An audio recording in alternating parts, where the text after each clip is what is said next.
വിനീതേട്ടന്റെ ഒപ്പം ഇത്രയും വർക്ക് ചെയ്തിട്ടുണ്ടെന്നാണ്. അപ്പൊ ഏറ്റവും കൂടുതലായിട്ട് കംഫർട്ട് ആയിട്ട് വർക്ക് ചെയ്യാൻ പറ്റുന്ന സിംഗർ അല്ലെങ്കിൽ വേറെ ഡയറക്ടർ അങ്ങനെ എന്തെങ്കിലും ഉണ്ടോ? സിംഗർ വിനീതേട്ടൻ എപ്പോഴും ഒരു ഓപ്ഷൻ തന്നെയാണ്. പിന്നെ ഉണ്ണിമേനോൻ സാർ, ഞാൻ ഏറ്റവും അടുത്തുള്ള സിംഗർ ഉണ്ണിമേനോൻ സാറാണ്. ഭയങ്കര എന്റെ അടുത്ത് അത്രയും ഫ്രീഡം ഉള്ളത് ഉണ്ണിമേനോൻ സാറാണ്. നമ്മൾ വിളിച്ച് പച്ചത്തറി വിളിക്കുന്നതിന് അത്രയും നമ്മളെ ഓപ്പൺ ആയിട്ട് സംസാരിക്കാം. പിന്നെ വിനീതേട്ടൻ ഈ പറഞ്ഞത് എപ്പോഴും നമുക്കൊരു കംഫർട്ട് തന്നെയാണല്ലോ. പുള്ളിയുടെ ഒരു സ്പെൻഡ് ചെയ്യുന്ന ടൈം തന്നെ നമുക്ക് ഭയങ്കര പോസിറ്റീവാണ്.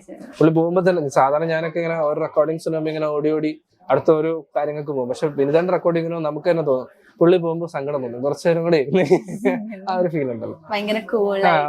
പിന്നെ ഭയങ്കര. അപ്പൊ നമ്മള് ഈ സ്മാർട്ട് ഫോൺ പ്രണയത്തിൽ എന്ന് പറയുമ്പോ ഭയങ്കര സൊസൈറ്റി ബേസ് ആയിട്ടുള്ളത്, ലൈക് സൊസൈറ്റി ഇഷ്യൂ അങ്ങനെയൊക്കെ. അപ്പൊ ഈ മ്യൂസിക് ആഡ് ചെയ്യുമ്പോ നമുക്ക് അങ്ങനെ എന്തെങ്കിലും ഒരു ജോണർ അങ്ങനെ എന്തെങ്കിലും നോക്കാറുണ്ട്? ഇപ്പൊ ലവ്, സസ്പെൻസ് ത്രില്ലർ അങ്ങനെ ജോണർ നോക്കിയിട്ടാണ്. സ്മാർട്ട് ഫോൺ പ്രണയത്തിലെ BJ ഞാനല്ല, മ്യൂസിക് മാത്രമാണ്, സോങ്സ് ആണ്. അപ്പൊ അതുകൊണ്ട് തന്നെ എനിക്ക് സോങ് സിറ്റുവേഷൻസ് മാത്രമായിട്ട് ശരിക്കും ഞാൻ അറ്റാച്ച്ഡ് ആയിട്ട്. അപ്പൊ അതുകൊണ്ട് എന്റെ പോർഷൻ ഞാൻ കഴിയുന്ന പോലെ മാക്സിമം ഈ സോങ് സിറ്റുവേഷനും കഥകളൊക്കെ നോക്കിയിട്ടാണ് പ്ലേസ് ചെയ്യാറ്. അത് നമ്മളാണോ ഡയറക്ടർ ഡിസൈഡ് ആയിട്ടാണ് നമ്മുടെ അടുത്ത് പറയാ ഇന്ന പോർഷൻ ഇന്ന സംഭവം എനിക്ക് വേണ്ടത്. അപ്പൊ അതിനനുസരിച്ച് നമ്മൾ ചെയ്യും.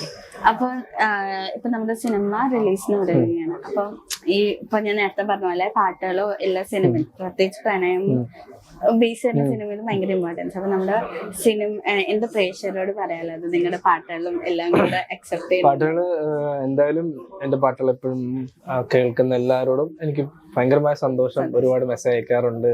എല്ലാത്തിനും എനിക്ക് സന്തോഷം. അതുപോലെ തന്നെ ഈ പാട്ടിൽ ഇപ്പം ആരതിപ്പൊടിച്ച് ആദ്യമായിട്ട് പാടിയ പാട്ടാണ്. അപ്പൊ അതിന്റെ ഒരു പ്രത്യേകതയുണ്ട്.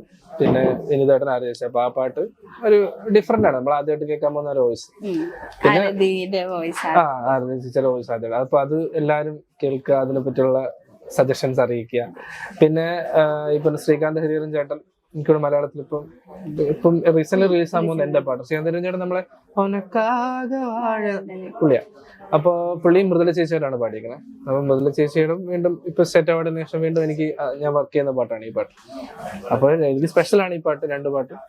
അപ്പൊ അതുകൊണ്ട് എന്തായാലും കേട്ടിട്ട് എല്ലാവരും ജെന്യൂൻ ആയിട്ടുള്ള അഭിപ്രായങ്ങൾ എന്നെ അറിയിക്കട്ടെ.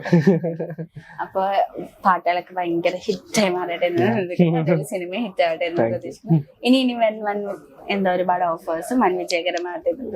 Thank you.